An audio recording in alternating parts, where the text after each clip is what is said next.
Well, in the midst of so much NSAS protest and so many other things, President Buhari still made another historic appointment. You will not believe what this appointment is about and why it is coming at this time.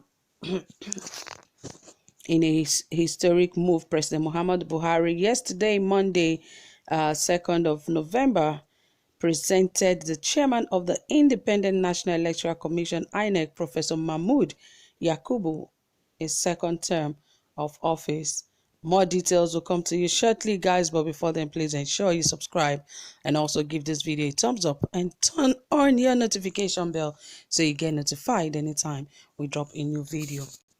Yes, the special advisor to the President on Media and Publicity, Mr. Femi Adesina, disclosed this in a statement. He said, in a letter to President of the Senate, Dr. Hamad Lawan, the President said, in accordance with the provision of Section 154, subsection 1 of the Constitution of the Federal Republic of Nigeria, 1999, as amended, I am pleased to present to you confirmation by the Senate the nomination of Professor Mahmood Yakubu for appointment as Chairman, Independent National Electoral Commission, INEC, for his second and final term. Yakubu was first appointed by President Buhari in November 2015. He is the first chairman of the commission to be nominated twice. Meanwhile, the Coalition of United Political Parties, CUPP, has congratulated Yakubu on his reappointment for his second term of office. In a statement issued by the spokesman of the CUPP, Mr. Ikenga Ugochinyere, CUPP said that they received the news of the reappointment of Yakubu with caution. We heartily congratulate him on his reappointment for a fresh term of 5 years. This is because we see this opportunity given to him as the only chance he could have to set our electoral processes on the right path. According to CUPP, we therefore urge him to use the second term appointment, which is novel in the political history of Nigeria, to cleanse our electoral process and consolidate on the gains of Edo and Ondo elections. The shifted elections earlier scheduled for 31st October 2020 could be the first test of what the second term could be for Nigerians. We'll expect nothing less than a very credible, free, fair 2020 general elections from him. CUPP also on the Senate and opposition lawmakers to confirm the appointment so as to allow him to have the needed neutrality to oversee the upcoming by-election and adequate time to start the cleansing process of the electoral process. While counting its loss to the unrest, the Nigerian Police Force Lagos Command yesterday revealed that 10 persons, comprising 6 policemen and 4 civilians, were killed and 38 cops injured in Lagos during violence.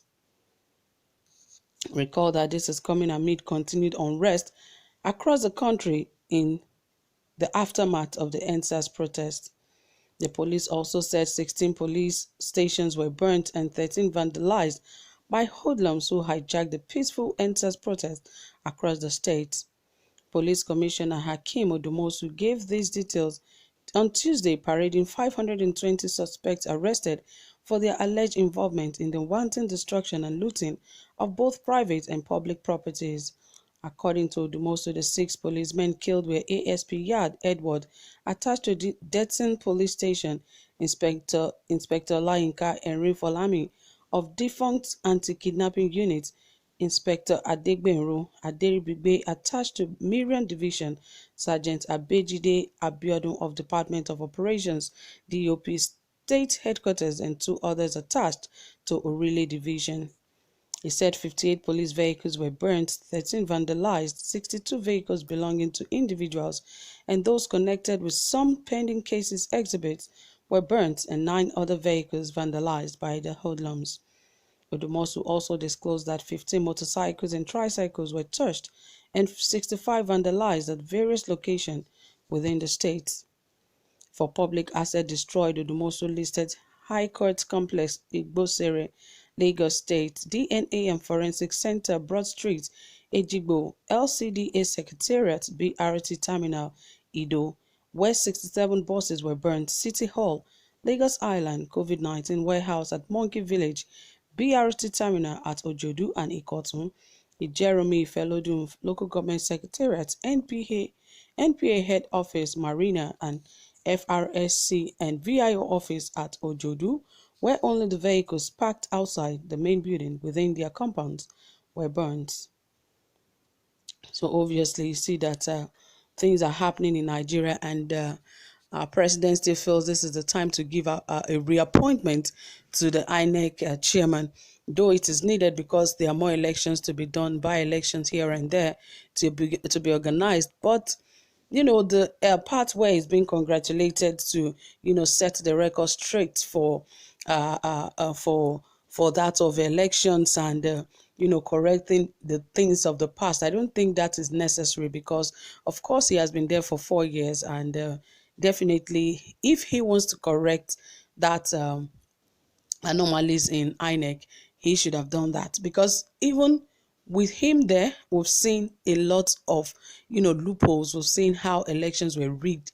Millions and plenty elections have been rigged in Nigeria, even in his own term. The only elections that we can say is a bit free and fair that we have seen are the ones that were conducted this year, because a lot of people had to put their head and ensure that this election is not in any way rigged, and they had to use their head to ensure that it was not rigged. But one way or the other, you cannot tell if the elections were rigged, but whichever way, people just felt that okay, that election is fair. But congratulating them that they are going to be doing better in future, in Nigerian future election, I don't see that happening, because he might even be re-elected because of the agenda that they have for 2023.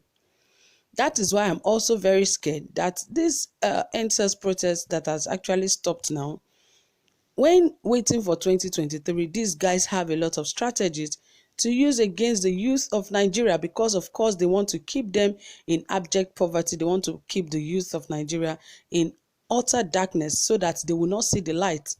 And they have everything in their power. They have the money, they have the influence, they have the affluence, they have everything. They have men in position that could make these things happen. So how this is going to happen for the young Nigerians, I really cannot tell. But hopefully we know that God is still on the throne and is still going to make anything possible and anything happen.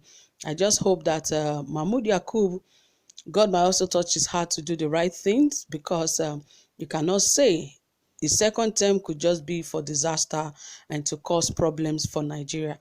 But all the same, let's keep our fingers crossed and see how he gets to conduct the other elections that are coming. Anyway, guys, thank you so much for listening. Don't forget to drop your comments and also give this video a thumbs up. Thank you for being here. Do have a pleasant time.